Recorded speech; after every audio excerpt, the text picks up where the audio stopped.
Começa agora um programa que traz tudo sobre o livro mais lido em todos os tempos. Apresentamos O Som do Livro.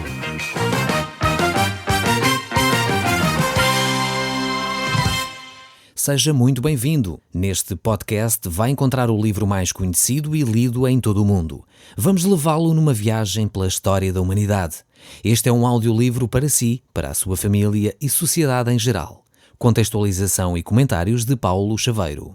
Caro amigo, nós estamos a caminhar com o povo de Israel. E nós no último programa vimos que decisão tremenda o povo de Israel tomou, que foi influenciar a vida de toda aquela geração e dos seus próprios filhos. Eles tinham chegado a Cades Barneia e agora o próximo passo era entrar na terra prometida. E eles tomaram a decisão de voltar para trás. Muitas vezes nós temos de tomar decisões que são difíceis de serem tomadas. Muitas vezes estamos diante de encruzilhadas e nos debatemos com algumas decisões bem difíceis na nossa vida. E é exatamente aí que nós devemos tomar a decisão de confiar em Deus. Como eu disse também no último programa, as pontes só fazem falta onde há rios para atravessar. Assim a fé só pode ser exercida onde há desafios para enfrentar. Nós necessitamos de olhar cuidadosamente para o povo de Israel e retirar então também para nós as lições que nós temos para o nosso dia-a-dia. O povo de Israel debatia-se com um grande dilema na sua vida. É que eles tinham uma promessa pela frente e ao mesmo tempo eles tinham grandes dificuldades para enfrentar. Ou entravam na terra prometida pela fé, ou então voltavam para o deserto. O povo tomou a decisão. E a decisão foi: vamos voltar para o Egito, vamos voltar para o deserto. Fizeram assim uma decisão errada, uma decisão muito triste, que teve consequências tremendas para várias gerações. E muitas vezes nós vemos como pessoas, famílias, povos, tomam decisões que vão influenciar a vida, quer deles, quer das gerações futuras. Moisés, Caleb, Josué, eles vão sofrer as consequências juntamente com o povo. Apesar de eles terem fé suficiente para entrarem na terra prometida, apesar de eles estarem preparados a confiar em Deus, apesar de eles saberem que Deus iria pelejar com eles ficaram com o povo. E durante 40 anos, eles não receberam a promessa que Deus havia feito. Durante 40 anos eles foram penalizados com aquele povo, porque eles preferiram entrar na terra com o povo. E isto mostra a grandeza destes líderes, que preferem esperar, preferem aguardar e ficar ao lado do povo em vez de abandonar este povo. Eles sabiam que Deus havia prometido aquela terra. Eles sabiam também que eles iriam entrar nessa terra, pois Deus tinha prometido e as promessas de Deus não falham. No entanto, eles preferiram ficar ao lado do povo, ao lado daqueles que tinham tomado a decisão de não receber de imediato as bênçãos que Deus lhes tinha dado.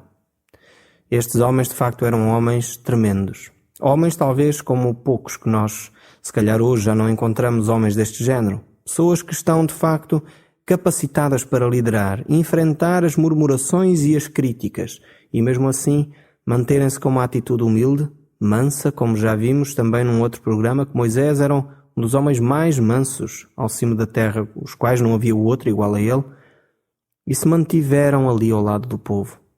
São 40 anos praticamente de silêncio, 40 anos de deserto, 40 anos de sequidão, 40 anos que foram deitados para o lixo.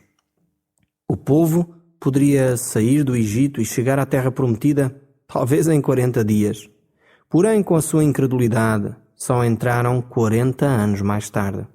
Sendo que aqueles que tinham de 20 anos para cima foram morrendo ao longo dessa caminhada, foram ficando no deserto. Estão lembrados porque é que aqui se fala de 20 anos para cima? De 20 anos para cima foram aqueles que foram arrolados, foram feito um censo na nação de Israel, e de 20 anos para cima eram aqueles que estavam aptos para defender a nação. E esses tomaram a decisão de não entrar na terra prometida. Eu sei que é pesado para nós, talvez, dizer determinadas verdades, mas elas têm de ser ditas.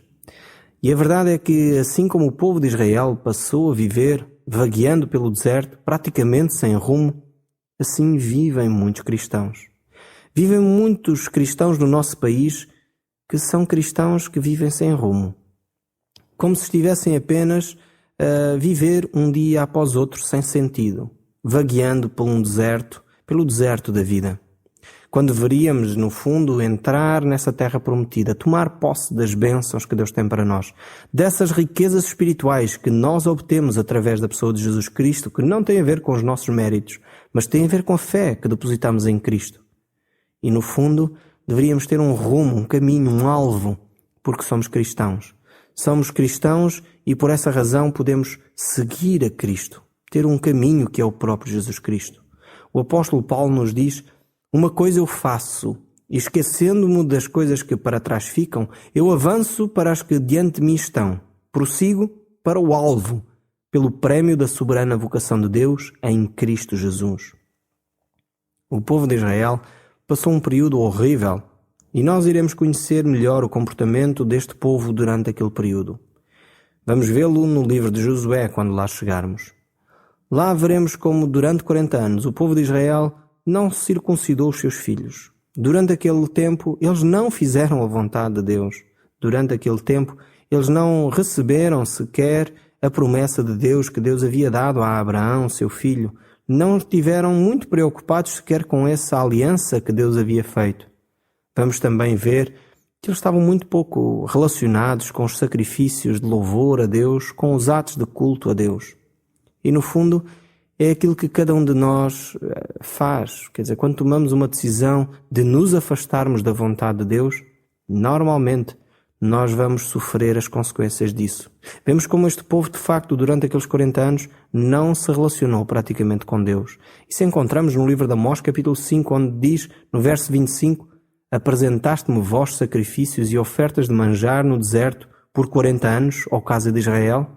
Deus pergunta exatamente ao povo, como é que vocês se relacionaram comigo? Apresentaram por acaso esses sacrifícios durante esse tempo que andaram no deserto? Como esteve o vosso relacionamento comigo durante esse tempo?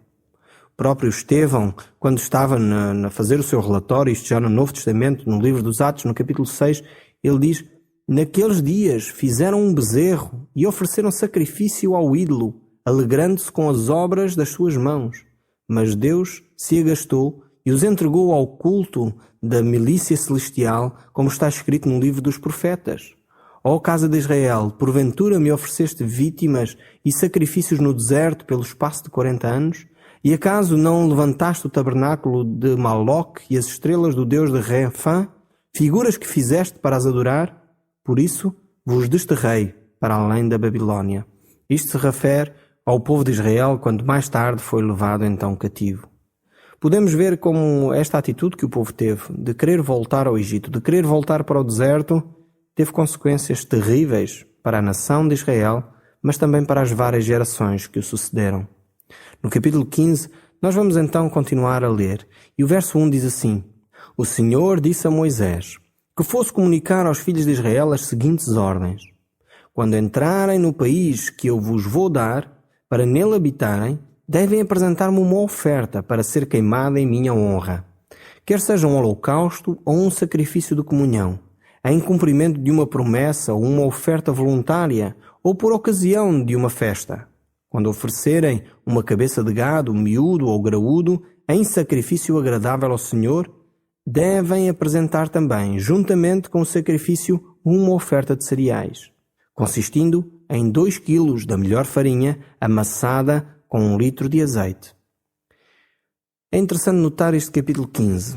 Ele está exatamente logo após o povo dizer que não quer entrar na terra prometida. E Deus introduz dizendo, quando na terra prometida entrarem, devem apresentar sacrifícios.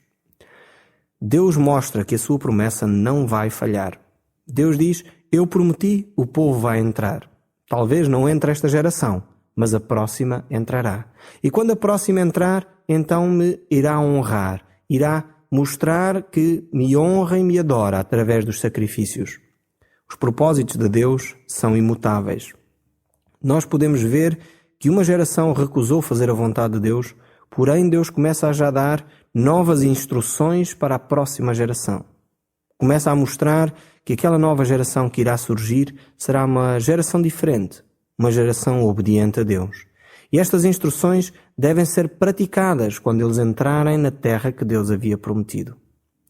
Eu tenho notado exatamente isto, quer na vida de pessoas, quer na vida de comunidades.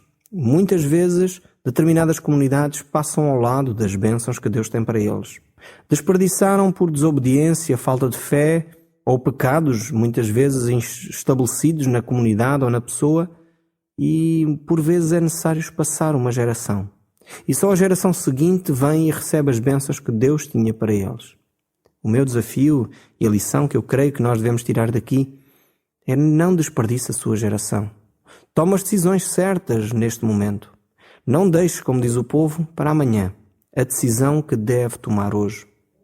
Infelizmente, nós vemos que demasiados cristãos no nosso país, pessoas que se assumem como cristãs, vão à igreja, vão à missa até, mas são cristãos domingueiros, são cristãos que vão apenas ao domingo à igreja e por vezes nem ao domingo vão.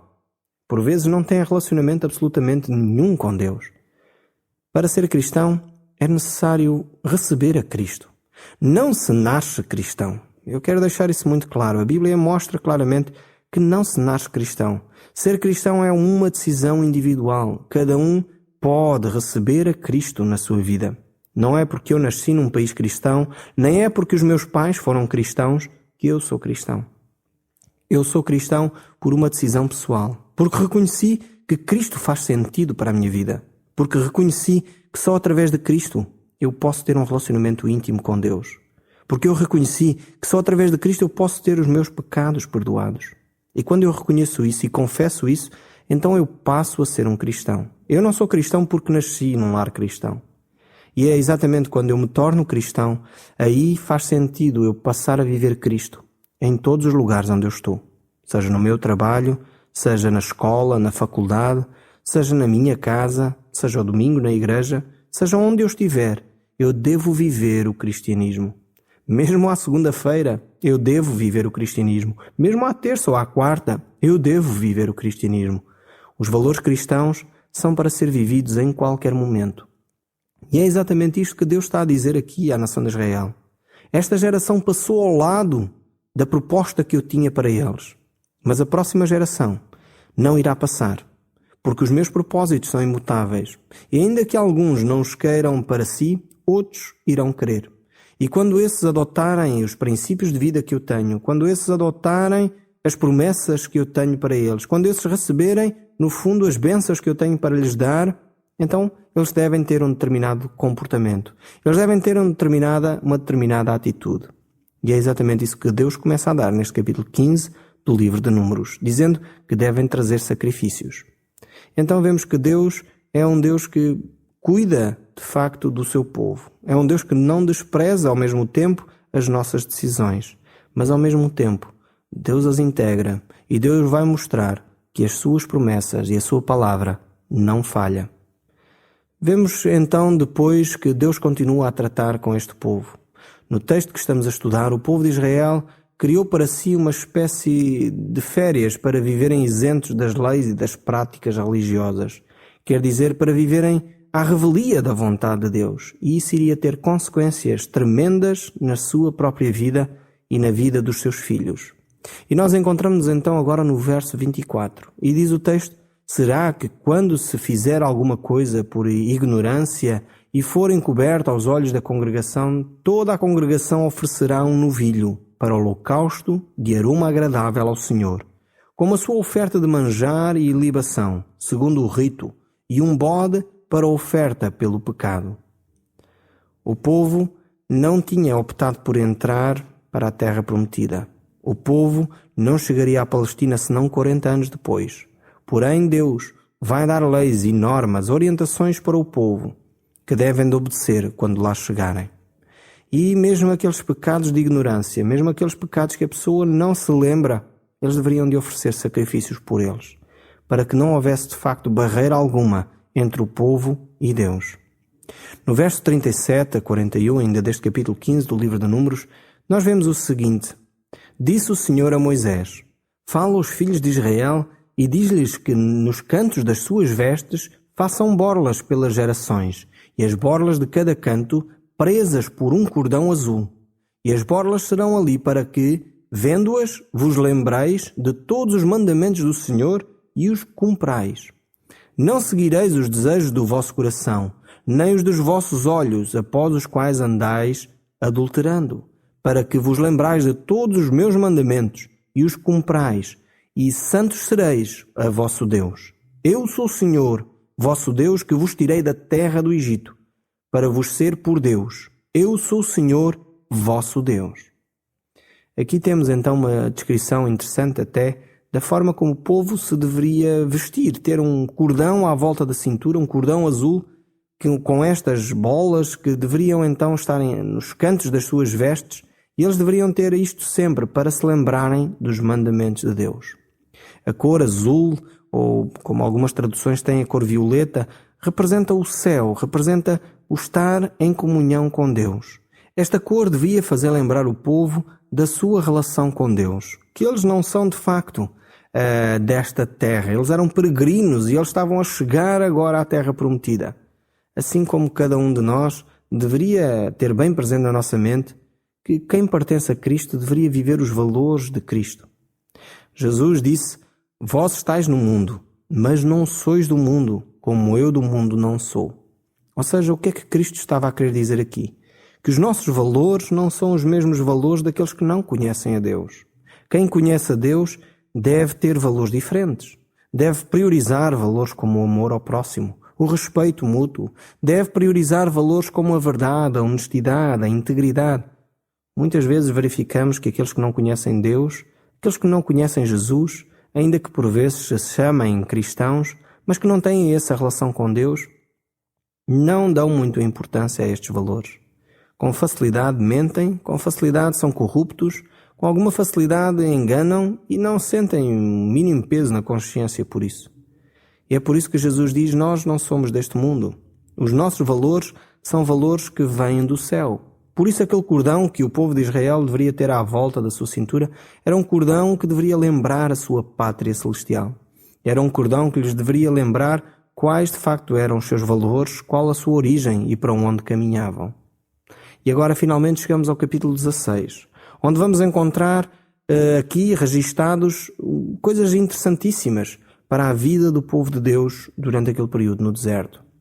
Dissemos que a Bíblia não diz muita coisa sobre o povo de Israel durante aquele período. Porém, os casos que foram registados não são muitos. São casos, no entanto, bastante interessantes. E no capítulo 16 a 19, temos 4 incidentes registados nestes capítulos. Temos relacionados com o sacerdócio, estão normalmente relacionados com essas atitudes que o povo deveria ter para com Deus e para com os seus líderes. Em cada um desses casos, encontramos uma mensagem muito viva para os nossos dias, muito presente no nosso dia-a-dia. No capítulo 16, começa então com a murmuração, mais uma vez, do povo de Israel. Parece que era algo que o povo se estava a habituar com alguma facilidade. É a 5ª vez que encontramos o povo a murmurar por uma ou outra razão. O descontentamento fazia parte da natureza deste povo. Deus faz tudo para o seu povo estar satisfeito, porém nada satisfaz este povo. E este mal, caro amigo, parece ser um mal que ataca a nossa sociedade. O povo nunca está satisfeito com nada. Muitas vezes nós estamos insatisfeitos com a vida. E isso tem a ver, de facto, connosco. Quando nós estamos insatisfeitos com a vida, não há nada que satisfaça o nosso ser, a não ser que nós possamos mudar algo dentro de nós. A não ser que esse descontentamento que está em nós possa ser retirado, essa murmuração, esse mal-estar possa ser retirado. E só assim é que, de facto, a natureza humana é transformada. E isso só pode acontecer através da pessoa de Jesus Cristo. Só Ele, na realidade, pode transformar o nosso ser. E é por isso que nós dependemos do Espírito Santo. Mas se nós não andamos cheios desse mesmo Espírito, nós andamos tristes. Podemos ler isto quando o apóstolo Paulo diz também: não entristeçais o Espírito Santo de Deus. De alguma forma é o Espírito Santo de Deus que está triste em nós também, quando nós vivemos uma vida longe dos princípios de Deus. E é por esse desafio que Nós, como cristãos, devemos ter esse mesmo espírito em nós, completamente controlando a nossa vida. Nós então aqui no capítulo 16 vamos entrar agora num outro tema. Diz assim o verso 1. Coré, filho de Gizar, filho de Coate, filho de Levi, tomou consigo a Datã e a Abirã, filho de Eliabe e Om, filho de Pelete, filho de Ruben, e levantaram-se perante Moisés com 250 homens, filhos de Israel, príncipes da congregação, eleitos por ela, varões de renome. E se juntaram contra Moisés, contra Arão, e lhes disseram: Basta-vos, pois que toda a congregação é santa, cada um deles é santo, e o Senhor está no meio deles, porque pois vos exaltais sobre a congregação do Senhor. Temos aqui, de facto, uma atitude interessante. Este homem, Coré, que era um dos principais dos líderes de Israel, com mais 250 outros homens, todos eles homens importantes, líderes da nação de Israel, se juntaram para se rebelar e contestar a autoridade de Moisés e a autoridade de Arão.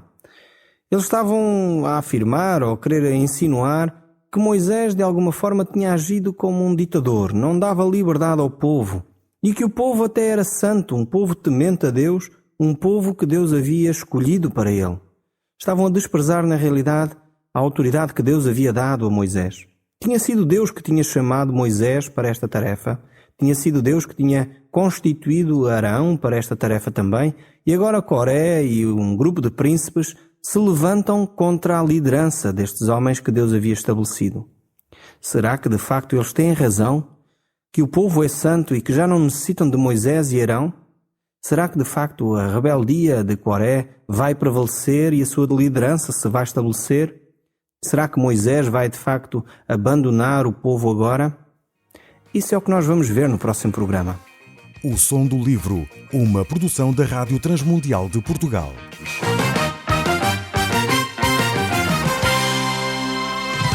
RTM. Conhece todos os nossos programas em rtmportugal.org.